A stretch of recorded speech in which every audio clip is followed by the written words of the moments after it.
grills. Purchase a Traeger grill from Harris Ace and get 2 free bags of pellets of your flavor. Also, a Craftsman 6-gallon wet-dry vacuum is on sale for only $29.99 with your Ace Reward card. And thank you, Wayne County, for voting Harris Ace your favorite hardware and building materials dealer. From a doghouse to your dream house, Harris Ace is here to help you. Harris Ace Hardware, West Cherry Street in Jesup. Time now for a look at the latest in local sports and sports high school basketball tonight as the varsity teams headed to Dodge County High School. Dodge County won the earlier meetings back in November here at Wayne County. Coach Cotton, the former Wayne County head coach, now the head coach at Dodge, has a very good team. Dodge girls aren't bad either. They're the only team to beat Wayne County thus far in girls varsity play as the girls are at 8-1. Again, that lone loss against Dodge. They'll be at Dodge tonight looking for revenge. Season preparing. Getting ready for the region play, which begins on January 5th at home against Statesboro High School. After tonight, the girls are off for Christmas. The varsity boys head to Saturday's game in Atlanta at Phillips Arena to take on Valdosta Wildcats. Both teams play at Turner County on Saturday, December 30th to close out the year 2017. Region playoffs the second week in February, so it's a mad dash in region play in the month of January. And it's region state playoffs in early February. Falcons with a big win last night, had to have it, beat Tampa 24-21. Devontae Freeman, a big night, rushed for 126 yards and a touchdown.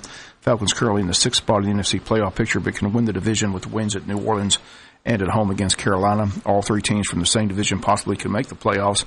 Both the Saints and Panthers currently at 10-4.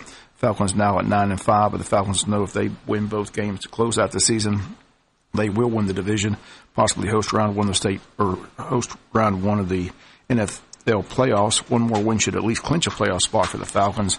Saints, Falcons, Christmas Eve at 1 o'clock right here on Big Dog Country FM 105.5, that game in New Orleans. Then the Falcons close it out the following weekend at home against Carolina. Jaguars this coming Sunday in San Francisco for a 4 or 5 kickoff. That game on AM 1370.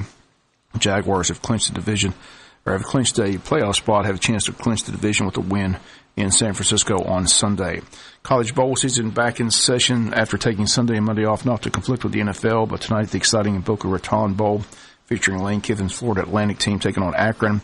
ESPN has the telecast at 7. Florida Atlantic a heavy favorite to win the game.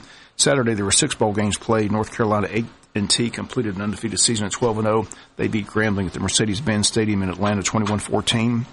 Troy whipped North Texas in the New Orleans Bowl 50-30. Georgia State won their first ever bowl game. They beat Western Kentucky 27-17. Boise State over Oregon 38-28 in the Las Vegas Bowl. Marshall over Colorado State 31-28 at the New Mexico Bowl.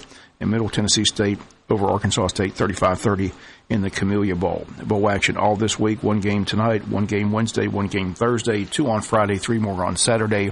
National Championship set for Atlanta on January 8th. That'll feature the winners of the New Year's Day Bowl games. The Rose Bowl game between Georgia and Oklahoma, the Sugar Bowl between Clemson and Bama. Bowl mania is upon us, all for your holiday entertainment. Again, games tonight, tomorrow, and Thursday, 2 on Friday. Last night in Los Angeles, the Lakers retired Kobe Bryant's numbers 8 and 24 jerseys during halftime of last night's Lakers game. Lakers retired both numbers as Kobe spent his first 10 years wearing number 8 and then his final 10 seasons wearing number 24, all with the Lakers. John Gruden entered the Ring of Honor last night in Tampa during the Bucks-Falcons game. Gruden led Tampa to their only Super Bowl win in franchise history. Date of the high school football banquet's been set. The date, January 18th, 6:30 at the Commons area at the high school. Tickets will be $15. Guest speaker is going to be a motivational speaker, Clay McClary. McClary injured in Vietnam, where he suffered loss of his left eye and left arm. He underwent 34 surgeries to retain the use of the remainder of his body. Now travels the country as a motivational speaker, talks about his personal defeat and turning it into victory, and he'll be the guest speaker at the high school football banquet. The date, January 18th, 6:30 at the Cobbins area of the high school. And that's going to do it for latest in local sports. Sports is brought to you each and every day this time by